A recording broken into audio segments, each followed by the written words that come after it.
Happy New Year! Well, you know what that means. After a gluttonous couple of months, it's time to cut back on the sweets, eat a few more veggies, and add a couple more moves to our daily lives. So, considering that, instead of baking a hefty loaf of bread today, I thought we would make something a little lighter. Since we recently made one of Zanzibar's signature flatbreads, the mkate wa ufuta, I felt I couldn't leave this country without making the other signature bread, the Zanzibar Chapati.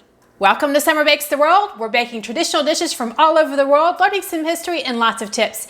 Join me on this journey to discover the world through food. I'm always excited about baking, and today is no exception. In fact, I'm really excited because we're making a traditional recipe from a woman who spent time learning to make this bread in Zanzibar from a native Tanzanian using the traditional method. That means we get to be a kid again and play with our food, stirring with our hands like making Play-Doh. You know, I can remember doing this very thing with flour, salt, and water as a child. In fact, today we are actually making an international bread using the same ingredients children use for play. These ingredients are simple and clean, perfect for starting a new year. Let's take a look. The ingredients only include 4 items. They are all-purpose flour, salt, water, and coconut oil, mainly for cooking. Play-Doh, here we come. Hello? Hamjambo. Could it be any easier? It's party time. Go wash your hands or don't. It's your dough. And let's go back to kindergarten. The only equipment you really need are a bowl, a skillet, and a rolling pin. For the rest, you can improvise. Making this bread is really just that, improvising. While there are measurements, they are kind of more like suggestions. So as a side note, this is the first time for me to make this recipe, so we're gonna learn as we go. So in a medium bowl, I already have 1 cup of flour. I'm going to add the 2nd cup, making sure to lightly scoop my flour into my measuring cup. So it's 2 cups of flour. We're also gonna add a 1/2 teaspoon of salt. And this is where we get to start playing around. So we're just gonna kind of mix this up with our fingers, with our hands. No utensils here. Less to wash, I'm all for that. So I love the recipe directions for this next step, which is to add a bit of water. So I have a 1/2 cup, and we're not gonna put all the 1/2 cup in right now. We're just gonna add about 1/4 cup or so. And then we're gonna mix it up with the flour. And the idea is to turn this into a ball. That determines how much water you actually put into this. You might need a little bit more than a 1/2 cup, maybe a little bit less according to the directions. It depends. We're gonna add a little bit more water. Okay, I'm adding in a little bit more than a 1/2 cup. I live in dry climate, so it's gonna require a little bit more water. Now take a look at this ball.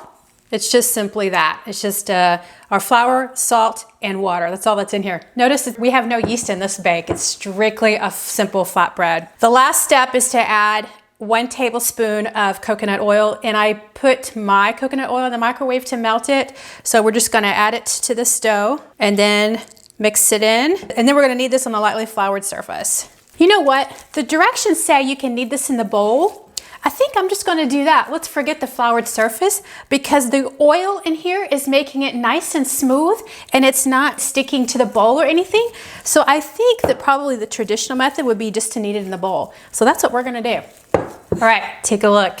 This is a nice pretty ball of dough. We're ready to move on. It's shaping time. Now that our ball here is nice and soft and supple, we're gonna cut it in half and we're gonna make 2 chapati out of this dough. So just eyeball it. And now I'm gonna do just a slight little knead just to get it back into a nice little roll shape here. You don't really need any flour. I'm gonna roll this out.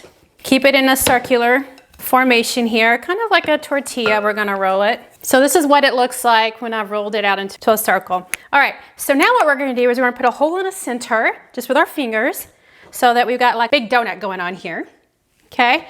And then we're gonna continue to separate this, trying to keep it pretty equal so we don't have any portion of this circular formation here that's going to be too thick, thicker than another.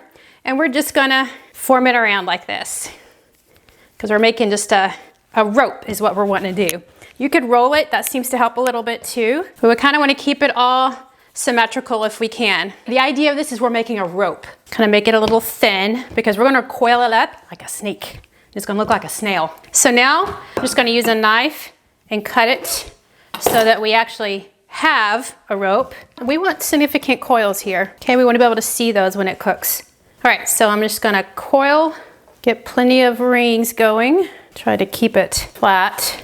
All right, and then we're gonna tuck in, just sort of seal that end there. So now we've got our little snail. So we're gonna set this aside and we're going to do the same with the other round. All right, both of our chapatis are coiled and ready to rest. There are a lot of chapati recipes out there that don't have you do the rope and the coil and all that. But like I said, this is a traditional, authentic recipe from a Zanzibari lady, which was made in her home like she normally would make it for her family. So I wanted to be authentic and traditional with this recipe. So I am making 2 of these chapatis. We're gonna let them rest for about 20 minutes. There's no rising because there's no leavening agent here. There's no yeast, there's no baking soda, there's no vinegar, there's nothing to cause it to rise. It's just simply time to rest, allow the shape to relax, get used to its new form, and then we're gonna roll it out relatively thin like a tortilla and cook it. So right before I allowed my chapati to rest, I just brushed the tops of both of them with a little bit of coconut oil so the tops wouldn't get crusty as it set to rest for the 20 minutes. So now we're gonna take each of these and we're going to just roll them out into another large circle. And I want to kind of be careful when I roll these out because I want the coils to remain as we roll out. Just kind of, you know, flatten it out, but you know, we want to be able to see those coils. So just kind of make sure you're symmetrically rolling them out into a nice circle. And we want the circle to be about the thickness of a tortilla because we want to make sure that the inside of this round cooks just as the outside will. All right, take a look at our nice, pretty round chapati here. You can see the coils of the roll that we made. That's pretty cool. That's not like other chapati recipes you're gonna find. Okay, I'm gonna do the same with the other one. So actually, I think this is a prettier one, the prettier coil. So we'll see if we can get the pretty coils to show even when we flatten it out. This recipe reminds me of my childhood in a sense, other than playing with dough, Play-Doh.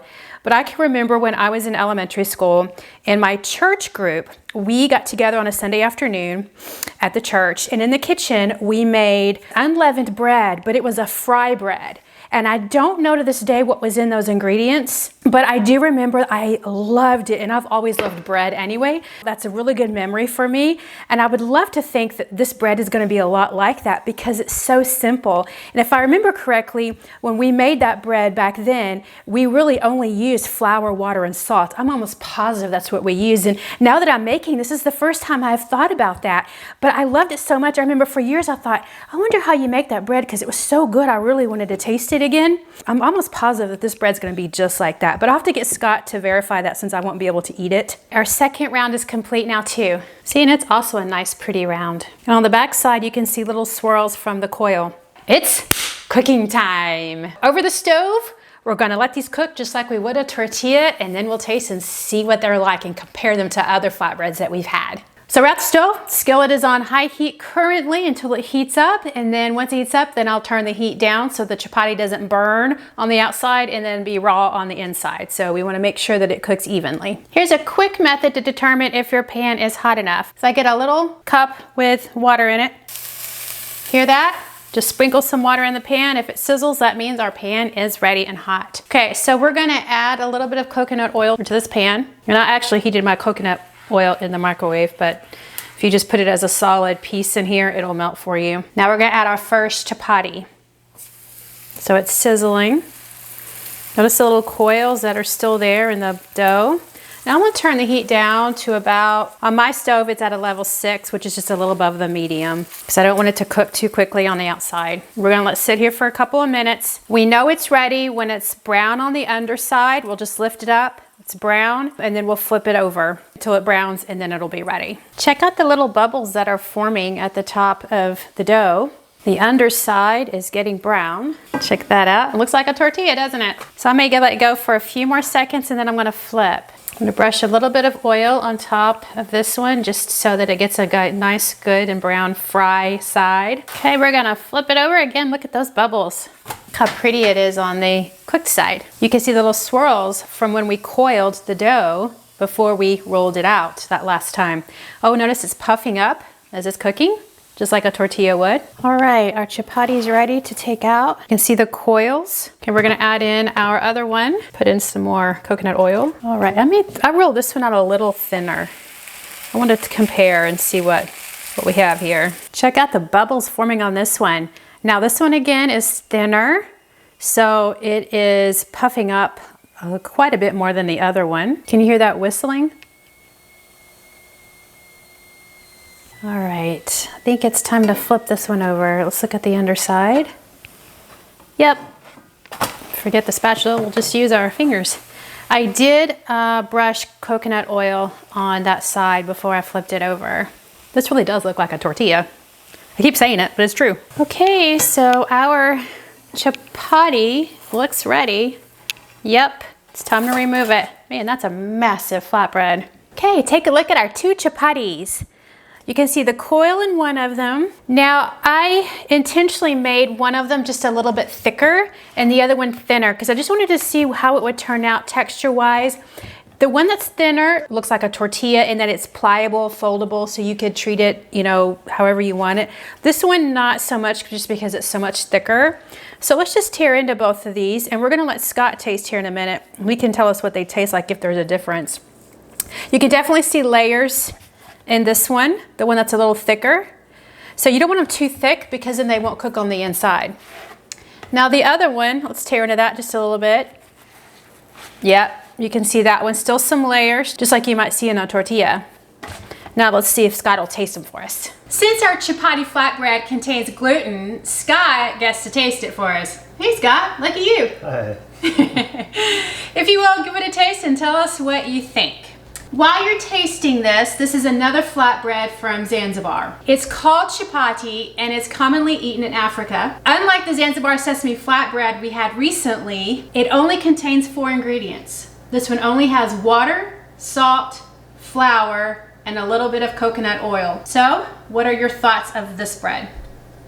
Very simple. You can definitely tell that there's not that many ingredients in it. Not that that's a bad thing, but it just tastes very clean and no preservatives in it. Would be good for accompanying something else. Maybe even the type of bread that you could use to on spreads or okay.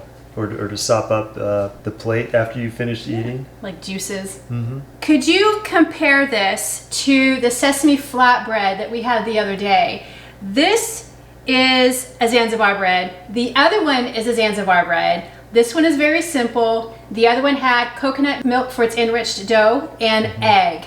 So do you recall the difference? Yeah, this one's definitely not as rich as the other one. Not quite as flavorful, but still good. I mean, if you like a very simple bread, it's not quite like a tortilla. It's definitely got more to it, a little bit heartier, a little bit denser than a tortilla.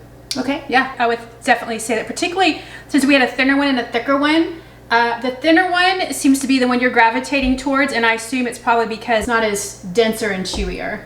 Yeah, the smaller one that was a little bit thicker tasted a little bit undercooked in the middle, so it just tasted kind of a little chewier and denser in the middle of it. Yeah, so that's actually a good point. If you guys decide to make this, just make sure you roll your dough out really, really thin so that it cooks completely and throughout. So it's like a tortilla, but not. It's a little simpler. It doesn't have the shortening that tortilla typically has. And it's the Zanzibar version. So there you are. We've had 2 flatbreads from Zanzibar. While they are different, both are simple to make and are good alternatives to most any flatbread you might eat with any meal. Thanks for watching. I truly appreciate your support. You know the drill. Remember to subscribe to my channel, click on the notifications button, like or add any comments. So until next time, kwaheri, go bake the world.